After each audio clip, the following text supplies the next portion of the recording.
So ఈ Lagacharla issue నడుస్తూనే ఉన్నది ఇంకా. సో అన్ని పేపర్స్లో ఈ వార్త కూడా ప్రధానంగా ఉన్నది. జాతీయ ఎస్సీ కమిషన్ నిన్న లగచర్లకు వెళ్ళి కొడంగల్ లగచర్లలో పర్యటించింది. బాధితుల ద్వారా పలు వివరాలు తెలుసుకుంది. వాళ్ళకు అండగా నిలబడడానికి ఎస్సీ కమిషన్ అక్కడ పర్యటించింది. భూములు లాక్కుంటే బతికేది ఎలా, భూసేకరణను వ్యతిరేకించినందుకు మాపై కక్ష సాధింపు చర్యలు, 4 జాతీయ కమిషన్లకు లగచర్ల బాధితుల ఫిర్యాదు. జాతీయ ఎస్సీ కమిషన్ చైర్మన్ కిషోర్ మక్వానాకు వినతి పత్రం అందజేస్తున్న బాధిత మహిళలు. చిత్రంలో ఆర్ఎస్ ప్రవీణ్ కుమార్, కేఆర్ సురేష్ రెడ్డి, వద్దిరాజు రవిచంద్ర, మాలోతు కవిత, సత్యవతి రాథోడ్. సో బీఆర్ఎస్ వాళ్ళంతా వాళ్ళ వెంట ఉన్నారు. ఫార్మా విలేజ్ ఏర్పాటు కోసం రాష్ట్ర ప్రభుత్వం తలపెట్టిన భూసేకరణను వ్యతిరేకించినందుకు తమపైన అధికార వ్యవస్థ కక్ష సాధింపు చర్యలకు దిగిందని వికారాబాద్ జిల్లా లగచర్లకు చెందిన గిరిజన మహిళలు సోమవారం ఢిల్లీలో జాతీయ మానవ హక్కుల కమిషన్, మహిళా ఎస్సీ ఎస్టీ కమిషన్లకు ఫిర్యాదు చేశారు. జాతీయ SC commission chairman Kishore Makwana, ST commission సభ్యుడు నిరుపమ్ చక్మా, మహిళా commission member secretary Meenakshi Negi, మానవ హక్కుల కమిషన్ ప్రెజెంటింగ్ ఆఫీసర్ యాస్మిన్ అహ్మద్లను వేరువేరుగా కలిసి వినతి పత్రాలు సమర్పించారు. తమ భూములను అన్యాయంగా లాక్కుంటున్నారని పేర్కొన్నారు. భూసేకరణకు వ్యతిరేకంగా తాము 9 నెలలు ధర్నాలు చేస్తున్నప్పటికీ ఇప్పటి వరకు ముఖ్యమంత్రి కానీ కలెక్టర్ కానీ ఎవరూ రాలే. ఇటీవల భద్రత లేకుండా సాధారణ దుస్తుల్లో వచ్చిన జిల్లా కలెక్టర్ను గుర్తుపట్టలేకపోవడంతో కొంతమంది తెలియకుండా దాడి చేశారు. దాన్ని సాకుగా చూపించి అర్ధరాత్రి వేళ 500 మంది పోలీసులు వచ్చి విద్యుత్ సరఫరా నిలిపేసి తమ పైన దౌర్జన్యానికి పాల్పడ్డారు. దొరికిన మగవాళ్ళందరినీ అరెస్ట్ చేశారు. మిగిలిన వారు ఊరొదిలి పారిపోయారన్నారు. జీవనాధారమైన భూమిని లాక్కుంటే భవిష్యత్తులో తాము ఎలా బతకాలని వారు ఆవేదన వ్యక్తం చేశారు. పోలీసులు ఎప్పుడేం చేస్తారో అన్న భయాందోళనకర వాతావరణం నెలకొన్నది. గత 7-8 రోజులుగా తమ పిల్లలు ఎక్కడున్నారో తెలియట్లేదు. అమాయకులైన మహిళలు, పిల్లలపైన పోలీసులు జరిపిన దౌర్జన్యాలపైన విచారణ జరిపించి బాధ్యులపైన చర్యలు తీసుకోవాలని కోరారు. సీఎం సోదరుడు తిరుపతి రెడ్డి సహా బాధ్యులందరిపైన ఎస్సీ ఎస్టీ అట్రాసిటీ నిరోధక చట్టం కింద చర్యలు తీసుకోవాలని డిమాండ్ చేశారు. గ్రామస్తులపై నమోదు చేసిన తప్పుడు కేసులన్నీ ఉపసంహరించాలి. లగచర్ల చుట్టుపక్కల గ్రామాల్లో భూసేకరణ నిలిపేసేలా చర్యలు తీసుకోవాలి. బాధితులకు సహాయ, పునరావాసం, వైద్యం కల్పించాలని, న్యాయ పోరాటానికి సహాయం అందించాలని వాళ్ళంతా విన్నవించారు. ఈ లగచర్ల ఇష్యూ ద్వారా జరిగిన మంచి ఏంటి అంటే, చెడు ఉన్నది కాదనట్లేదు, మంచి ఏంటి అంటే రాబోయే రోజుల్లో ప్రభుత్వాలు ఫార్మా కంపెనీ పెట్టాలంటే వణుకు బుట్టేలాగా చేసి అక్కడ ఉన్నవాళ్ళు. ఇది మాత్రం పర్ఫెక్ట్. ఫార్మా కంపెనీలు పెట్టాలి అంటే ఆలోచించే పరిస్థితి వచ్చింది. ఫార్మా కంపెనీల వల్ల జరిగే విధ్వంసం ఏంటి అన్నది ఒక చర్చకైతే దారితీసింది. ఇది మంచి పరిణామంగా మనం చెప్పొచ్చు. ఇప్పుడు ఆ దాడిలో ఎవరికి ఎలాంటి గాయాలు జరగలే, ఎవరి ప్రాణాలు పోలే, ఏమీ జరగలే, ఓకే కూల్. కానీ జరిగిన మంచి పని ఏంటి అంటే, నేను చెప్తున్నట్టు ఈ ఫార్మా కంపెనీల మీద ప్రభుత్వం తన నిర్ణయాన్ని వెనక్కి తీసుకున్నట్టు కనిపిస్తున్నది. ఇప్పుడు అదే కొడంగల్ లగచర్ల ప్రాంతంలో 1350 ఎకరాల్లో ఇండస్ట్రియల్ జోన్ ఏర్పాటు చేయాలని రాబోయే 5-10 రోజుల్లో నోటిఫికేషన్ ఇచ్చే అవకాశాలు ఉన్నట్టుగా ప్రభుత్వ వర్గాల ద్వారా మనకు వస్తున్న సమాచారం. ఒకవేళ ఏ దానికోసమైనా, స్కూల్ కోసమైనా, హాస్పిటల్ కోసమైనా, ఇండస్ట్రీస్ కోసమైనా మీరు భూమిని తీసుకోవాలి అనుకుంటే 2013 భూసేకరణ చట్టం ఉన్నది. రాష్ట్ర ప్రభుత్వం ఇంకా ఆలోచించి అంతకంటే మెరుగైన ప్యాకేజ్ వాళ్ళకి ఇవ్వాలి. అందులో మార్కెట్ వాల్యూకి 3 పరిహారం ఇవ్వాలన్నది చాలా క్లియర్గా 2013 భూసేకరణ చట్టం ఉంటుంది. 2013 భూసేకరణ చట్టం ఎవరు తీసుకొచ్చారు? ఇదే కాంగ్రెస్ గవర్నమెంట్ తీసుకొచ్చింది. సో దాన్ని అంతకంటే మెరుగైన ప్యాకేజ్ ఇచ్చేలాగా ఒకవేళ మీరు ఫార్మా కాకుండా వేరే వాటిని తీసుకొచ్చే ప్రయత్నం ఉంటే ఆ ప్రయత్నం చేయండి. ఫార్మా అయితే అసలు ఎట్టి పరిస్థితిలో అసలు రాష్ట్రంలో ఏ ప్రాంతంలో కూడా ఈ ఫార్మా ఇండస్ట్రీస్ని మనం ఎంకరేజ్ చేయొద్దు. ఒక్కసారి ఫార్మా కంపెనీ మీ ప్రాంతంలో దిగింది అంటే దాదాపు 10 కిలోమీటర్ల రేడియస్లో మీరు ఇక ఆడ బతకలేరు. మేము ఈ చౌటుపల్ ఏరియాలో చాలామంది మాకు తెలిసిన వాళ్ళు, మా ఫ్రెండ్స్, మిత్రులు ఉన్నారు. మాది కూడా దగ్గరే కాబట్టి వాళ్ళు చాలా క్లియర్గా చెప్తున్నారు, మేము ఇక్కడ బతకలేం, హైదరాబాద్కి రావడం తప్ప మాకు ఇంకా ఒక అవకాశం లేదని. కొంత డబ్బులు ఉన్న వాళ్ళు హైదరాబాద్కి రాగలుగుతారు. ఏమీ లేని వాళ్ళు, ఇక అదే ఊరు అనుకున్న వాళ్ళు, అక్కడే ఉన్న వాళ్ళు ఏం చేస్తారు? చచ్చినట్టు అక్కడ ఉండాల్సిందే, రోగాల బారిన పడి చచ్చిపోవాల్సిందే. ఇంటికి 2 పేషెంట్లు ఉన్నారు అక్కడ, ప్రతి ఇంట్లో 2 పేషెంట్లు ఉంటారు అక్కడ. ఏదో ఒక సమస్య, లంగ్ ఇష్యూనో, క్యాన్సర్సో, ఏదో ఒకటి. అందుకే మనం ఈ లగచర్ల ఇష్యూ ద్వారా మనకి పర్ఫెక్ట్గా వచ్చిన ఒక అవుట్కమ్ ఏంటి అంటే, ఎట్టి పరిస్థితిలో ఫార్మా కంపెనీలను పెట్టించడానికి వీల్లేదు.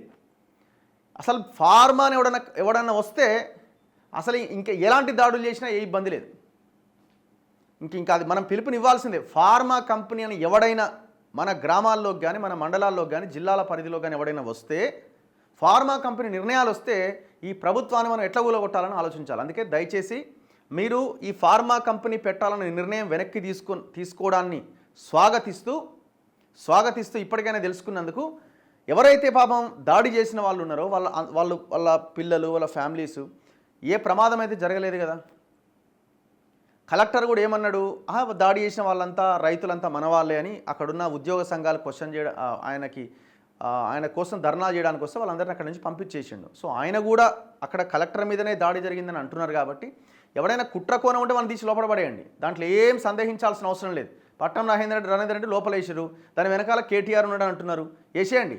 మీరు ఒకవేళ ఆయన ప్రొవోకేట్ చేస్తే వాళ్ళు ఏమైనా కుట్రకు పాల్పడి ఉంటే మీ దగ్గర ఆధారాలు ఉంటే లోపలేయండి, ఇంకొకరు అలా చేయకుండా ఉంటుంది.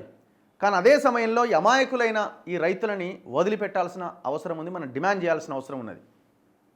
అండ్ అసలు ఈ బీఆర్ఎస్ వాళ్ళు దయచేసి వాళ్ళ చుట్టూ తిరగకపోతే వాళ్ళకి ఇంకా కొంత బలం చేకూరుతుంది.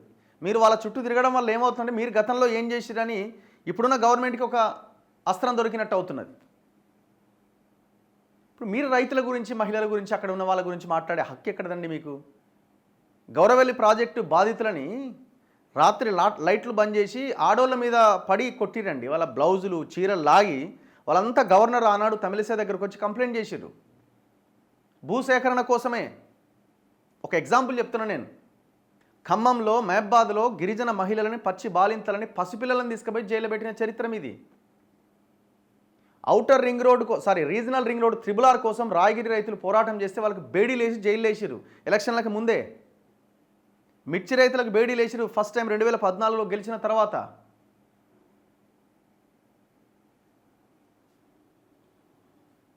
ఇక కాళేశ్వరం, మల్లన్న సాగర్, కొండపోచమ్మ బాధితుల గురించి మనం చెప్పాల్సిన అక్కర్లే. డీసీఎంలలో ఎత్తుకొచ్చి అక్కడ పడేసిరు వాళ్ళని. మీకు ఏం అర్హత ఉన్నది? మీరు అక్కడ పోవడం వల్ల ఆ ఇష్యూ ఇంకా డైల్యూట్ అవుతున్నది.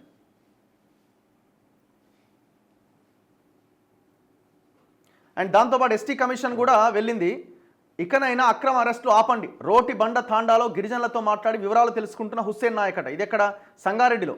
సంగారెడ్డి, బొమ్రాస్పేట్, దుద్యాల ఫార్మా కంపెనీకి భూములు ఇవ్వాల్సిందే అని సీఎం రేవంత్ రెడ్డి సోదరుడు తిరుపతి రెడ్డి బెదిరింపులకు పాల్పడ్డారని లగచర్ల బాధితులు ఆరోపిస్తున్నారని జాతీయ ఎస్టీ కమిషన్ సభ్యుడు హుస్సేన్ నాయక్ పేర్కొన్నారు. సంగారెడ్డి జిల్లా కందిలోని కేంద్ర కారాగారంలో ఉన్న లగచర్ల నిందితులతో ఆయన సోమవారం సాయంత్రం ములాఖత్ అయ్యారు. వీళ్ళంతా ఎవరు?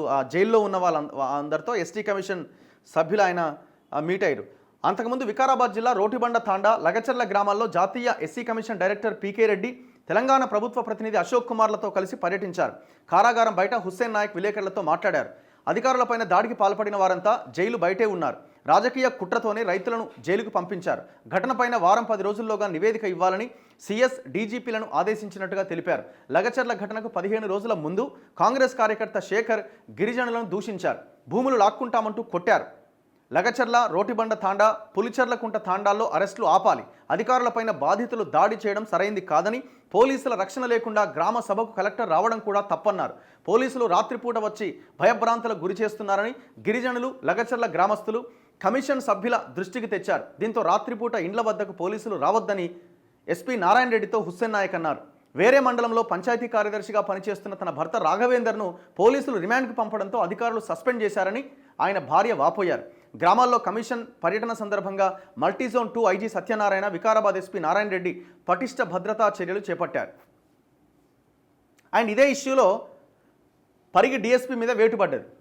లగచర్ల దాడి నేపథ్యంలో చర్యలు నాటి ఘటనకు ఒక రోజు ముందే ఉద్రిక్త పరిస్థితులపైన ఇంటెలిజెన్స్ హెచ్చరించిందట. మరి హెచ్చరించిన పరిగి డీఎస్పీ ఏం చేసిండు?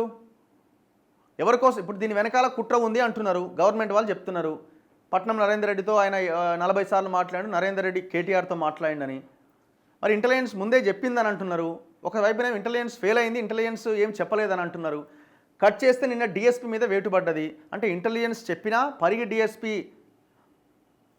దీని మీద చర్యలు తీసుకోలేదు అని అంటే మరి పరిగి డీఎస్పీ కుట్రదారులతో చేతులు కలిపిండా? వికారాబాద్ జిల్లా దుద్యాల మండలం లగచర్లలో అధికారుల మీద దాడి ఘటనకు సంబంధించి పరిగి డీఎస్పీ కరుణాసాగర్ రెడ్డి పైన ఉన్నతాధికారులు వేటు వేశారు. భూసేకరణ పైన ప్రజాభిప్రాయ సేకరణ తలపెట్టిన రోజు లగచర్లలో శాంతి భద్రతలు అదుపు తప్పడానికి గల కారణాలపైన అదనపు డీజీపీ మహేష్ భగవత్ 2 విడతలుగా క్షేత్రస్థాయికి వెళ్లి వివరాలు సేకరించారు. ఈ క్రమంలోనే డీఎస్పీని డీజీపీ కార్యాలయానికి అటాచ్ చేసినట్టుగా తెలుస్తోంది.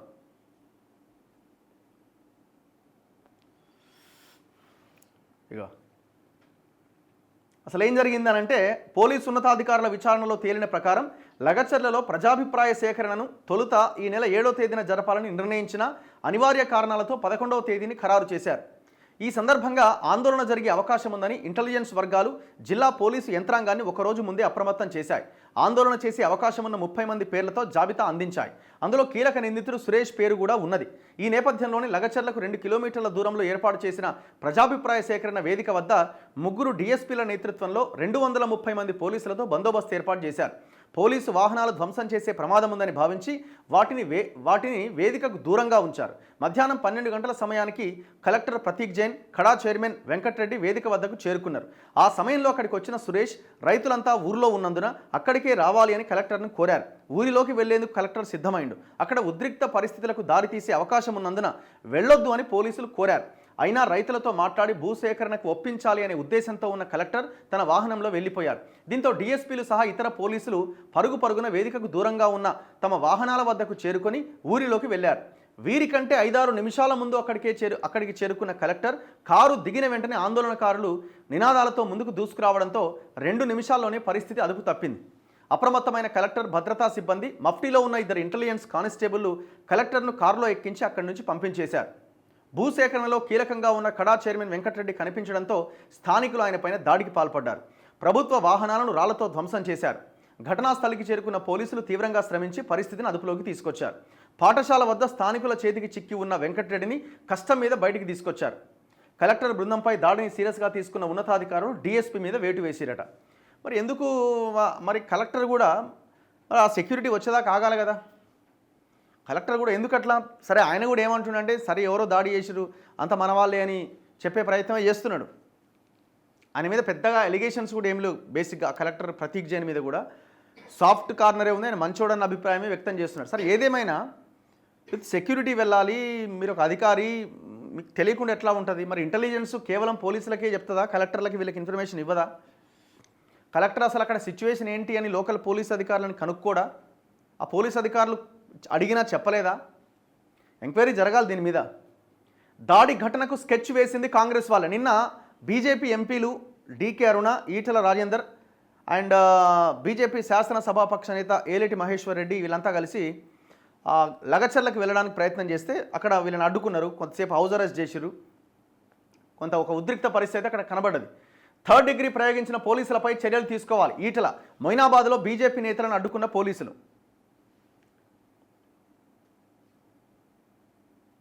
నిన్న వీళ్ళు ఫస్ట్ లగచర్ల నిందితులతో సోమవారం మహబూబ్ నగర్ ఎంపీ డీకే అరుణతో కలిసి ఈటల ములాఖాత్ అయ్యారు.